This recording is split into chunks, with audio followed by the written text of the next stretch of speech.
Então agora nós vamos comentar sobre os estudos analíticos, começando com o estudo de cohort.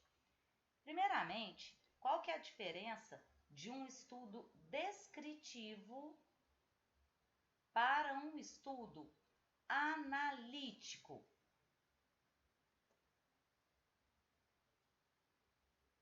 Bom, é que um estudo descritivo, ele tem como objetivo o planejamento, análise de tendência e levantamento de hipóteses.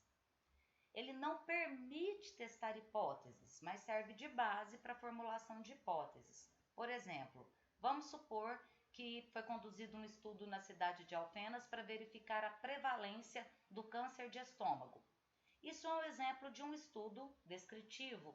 Que tipo de resposta que a gente tem desse estudo? Proporção, porcentagem, né? A porcentagem de pessoas com câncer de estômago e a porcentagem de pessoas sem câncer de estômago.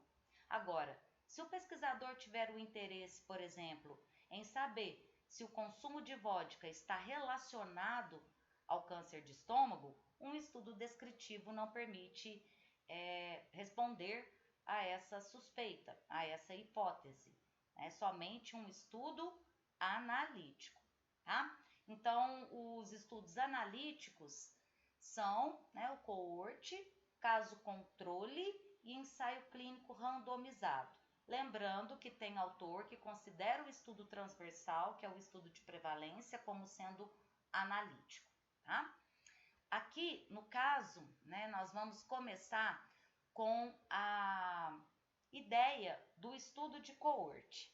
Por quê? Esse tipo de estudo, ele parte do fator de exposição e vai em direção ao desfecho, que na epidemiologia pode ser doença, morte ou cura. Então, veja bem, tudo começa com a população em estudo. Dessa população seleciona-se uma amostra e após a seleção dos participantes é que eles são classificados segundo o fator de exposição. Esses dois grupos serão acompanhados ao longo do tempo para verificar o surgimento de uma determinada doença. Então, percebam que esse tipo de estudo é um estudo de incidência.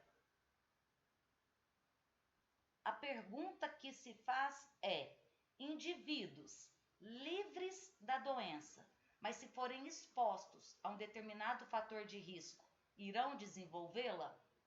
Tá? Então, geralmente, esses estudos demandam longos períodos de acompanhamento até o surgimento do desfecho.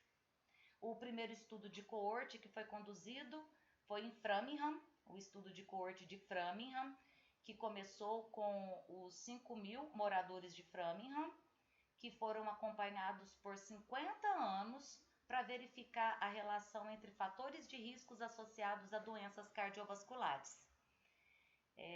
Depois, né, foram acompanhados os filhos e os netos dos participantes originais. Então, o que é uma coorte? Uma coorte é um grupo de indivíduos livres da doença em estudo. Então, por exemplo, se a gente quiser verificar a relação entre o hábito de fumar e o câncer de pulmão, na coorte não pode ter ninguém com câncer de pulmão. Então, aqui a ideia é: indivíduos expostos ao hábito de fumar desenvolverão câncer de pulmão no futuro? Então, por isso que o estudo de coorte geralmente ele é mais caro, é mais demorado e está sujeito a perdas de segmento, que é quando o participante ele sai do estudo, ele migra para centros maiores em busca de melhores condições de tratamento, tá? Então, o estudo de coorte, quais são as características dele, né? Ele é um estudo de incidência, né? Ele é um estudo longitudinal, ele é observacional. Tá? O que é um estudo observacional? É aquele em que o pesquisador ele se mantém de forma passiva, ele não intervém no curso das coisas. Ele apenas observa e acompanha os grupos, fazendo testes periódicos, exames, para levantar o status do desfecho. Além disso, ele é prospectivo.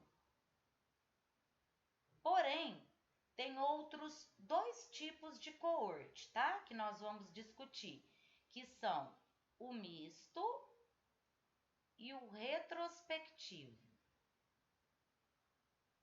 Nós vamos discutir sobre cada um desses tipos de coorte, tá?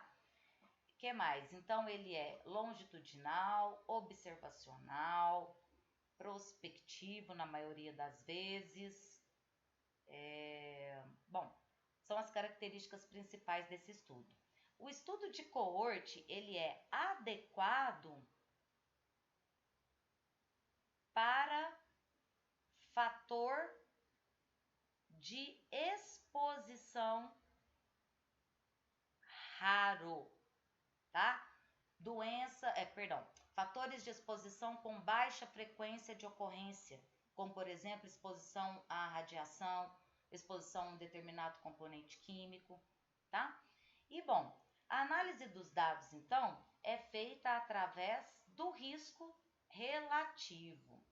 Então, nos estudos analíticos, existem medidas de associação que são utilizadas para verificar se um determinado fator de exposição é de risco ou de proteção para o desfecho, né? Se é um provável fator de risco ou de proteção para o desfecho, tá? Tanto no coorte quanto no caso controle e no ensaio clínico são usadas medidas de associação que nós discutiremos ao longo das aulas. Então, primeiramente, classificação dos estudos de coorte, né? Eles podem ser prospectivos ou concorrente, retrospectivo, que é não concorrente ou coorte histórica, e tem um misto, tá? Muitos confundem o coorte retrospectivo com o estudo de caso-controle. Porém, essa dúvida não pode existir devido à direção desses estudos. Como assim? Apesar do coorte ser retrospectivo, ele parte da causa e vai em direção ao efeito. O estudo de caso-controle, ele é retrospectivo. Ele parte do efeito e vai em direção à causa.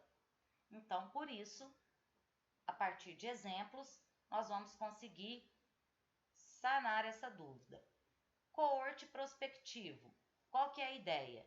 Então, após a seleção dos participantes, é que eles são classificados segundo o fator de exposição. Então, selecionou os participantes, eles já são classificados para poder compor os grupos, né? De expostos e não expostos a esse fator de exposição, a esse fator de risco. Esses dois grupos serão acompanhados ao longo do tempo até o surgimento do desfecho. Lembrando que os grupos têm que ser homogêneos, ou seja, as características que afetam a variável têm que ser semelhantes, parecidas ou iguais, o mais semelhante o possível, porque o que a gente quer medir é o efeito do fator de exposição.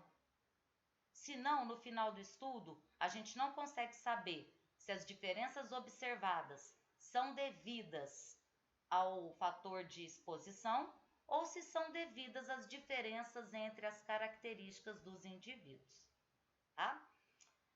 Coorte retrospectivo. Nesse caso, tanto a causa quanto o efeito já ocorreram no início do estudo. A ideia, então, é que essas informações sejam baseadas em registros, arquivos médicos, bancos de dados. Por exemplo, tá? Eu quero verificar a relação entre as complicações do diabetes e amputações não traumáticas de membros inferiores. E esse estudo vai ser conduzido as informações, né, serão coletadas no ambulatório Cruz Preta, a partir de registros de pacientes com diabetes, né? E as informações sobre as amputações não traumáticas de membros inferiores no SVO. Então vejam que, vamos supor, tá, que eu comecei esse estudo em 2023,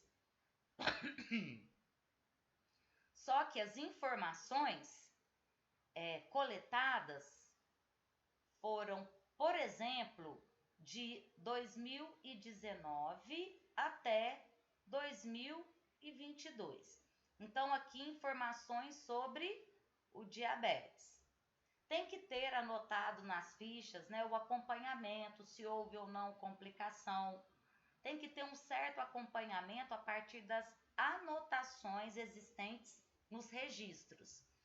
Então, isso aqui foi lá no ambulatório Cruz Preta.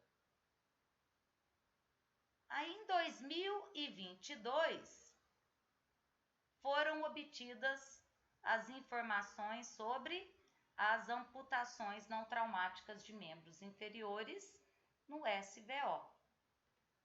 Então, essa é a ideia. Tanto a causa quanto o desfecho já ocorreram no início do estudo, porém a direção não muda. Se você fosse, por exemplo, no SVO e levantasse todos os registros de amputações não traumáticas de membros inferiores e depois fosse lá no ambulatório Cruz Preta e verificar nas fichas quem tem ou não diabetes, aí seria um estudo de caso-controle. Então, a direção é que define o estudo. O coorte misto, como o próprio nome já diz, é que as informações sobre o fator de exposição são coletadas a partir de registros. E as informações sobre o desfecho são obtidas ao longo do segmento. Nós vamos comentar a partir das questões de residência médica sobre as características do estudo de coorte. Aqui apenas um slide ilustrativo para mostrar o seguinte. Veja, no presente nós temos aqui expostos e não expostos. Eles já foram selecionados. Depois eles são classificados segundo o fator de exposição. Os dois grupos homogêneos são acompanhados ao longo do tempo até o surgimento do desfecho. Fontes de informação, então, são feitas a partir, né, de registros, questionários, entrevistas por telefone, pessoais, exames físicos, testes médicos, medidas ambientais. Tudo isso é fonte de informação para poder chegar no desfecho. O segmento, nós temos 3 tipos, que é o acompanhamento com rigor, que é feito com instrumento de qualidade, e exames periódicos. Tem o curto, que é a exposição do recém-nascido na gestação. Então, por exemplo, verificar a relação entre o consumo de álcool no 3º trimestre da gestação e recém-nascidos com defeitos congênitos. Então, curta duração. O longo, comentei agora há pouco, né, ele está sujeito à perda e o tempo de acompanhamento usa essa unidade, que é pessoa-tempo, que pode ser pessoa-mês ou pessoa-ano. O que essa unidade significa? Significa o tempo que o participante contribuiu para o estudo livre da doença, mês a mês ou ano a ano. Então, se o estudo começa, por exemplo, com 4.000 participantes, ao longo de um ano, eu quero verificar quantos desenvolveram o desfecho. Se, por exemplo, 3.000 tiverem desenvolvido o desfecho, eu tenho o quê? 4.000 mais 3.000 desenvolveram, então 1.000. Essas 1.000 pessoas contribuíram para o estudo livres da doença. Então, por isso que usa essa unidade de medida. Agora, nós vamos para as medidas de associação usadas nos estudos de coorte. que eu vou comentar no próximo vídeo. E no próximo vídeo nós faremos questões de residência médica.